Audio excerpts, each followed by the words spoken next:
El revisionismo, ¿no es cierto?, tiene etapas de expansión y etapas de contracción, por llamarlo de alguna manera, y que me disculpen los teóricos respecto de esto, ¿viste?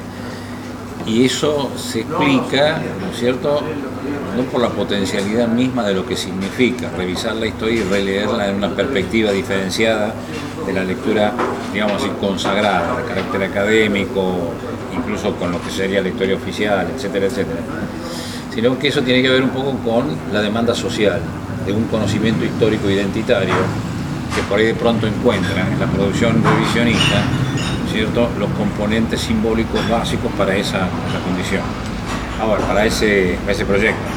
Entonces, en esa etapa, ahí vas a tener un auge del revisionismo a escala, digamos así, no académica, sino extraacadémica, muy fuerte. ¿Te das cuenta? Porque es un elemento dentro de esa concepción de pueblo o masa, o como quieras llamarle, ¿no es cierto?, que sirve a la identidad, a la identificación.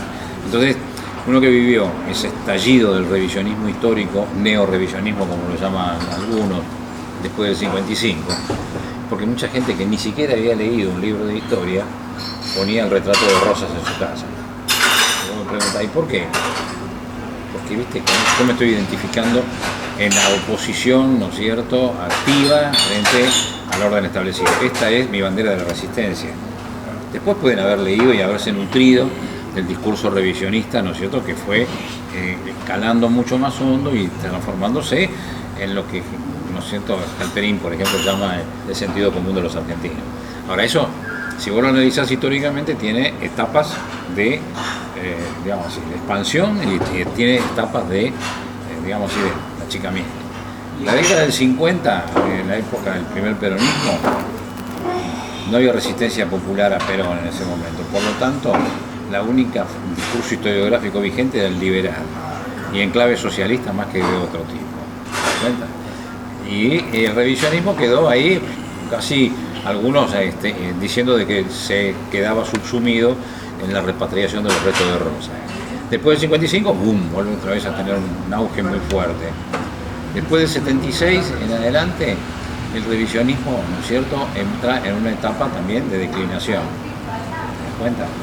Y en los 90 prácticamente ya no era simplemente superar el revisionismo histórico, sino tratar de lograr que de alguna manera volviera a aquel esquema del desarrollismo, ¿no es cierto?, en el sentido de conciliar los opuestos.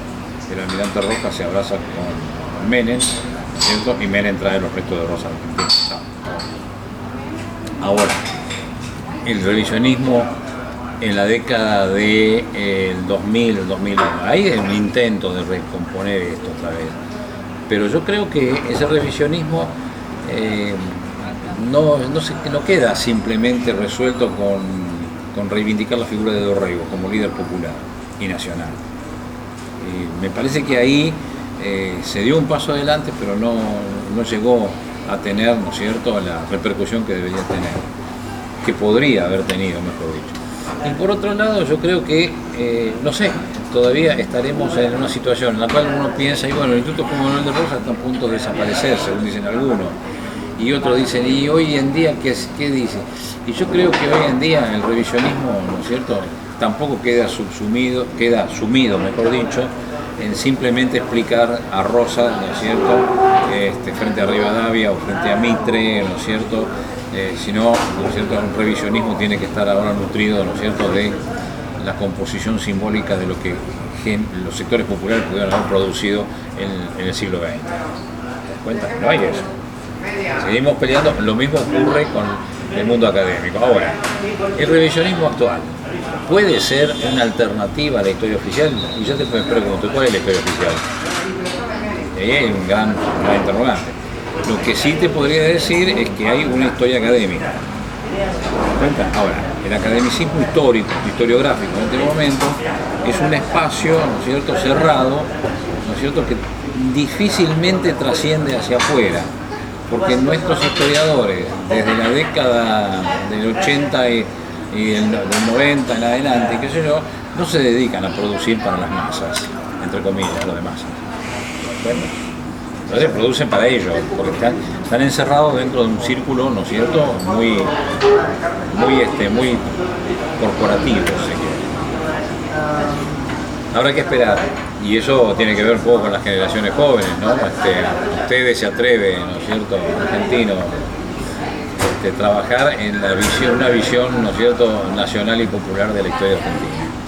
La polarización política va a crear la demanda de una, diríamos así, de una historia que conforme el símbolo de esa demanda, digamos, o mejor dicho, que pueda ser permitir la identificación que esa demanda supone. Pero si el revisionismo son los revisionistas y de pronto podemos pelearnos si Cristina sí, Cristina no, he escuchado revisionistas que estaban peleados con eso, ¿viste? Y bueno, yo creo que eso no trasciende el círculo áulico de algunos intelectuales vinculados a ese movimiento. Pero si la gente va a demandar, ¿no es cierto?, un aparato simbólico para legitimar su posición social, y eso es otra cuestión. Hay que estar atento, ¿no? Por ahí donde la enseñanza de don Arturo, ¿no es cierto?, viene al cuento. Es decir, no es cierto?, una composición historiográfica que crea la interpretación del pasado, sino que la interpretación del pasado se construye a partir de la demanda social.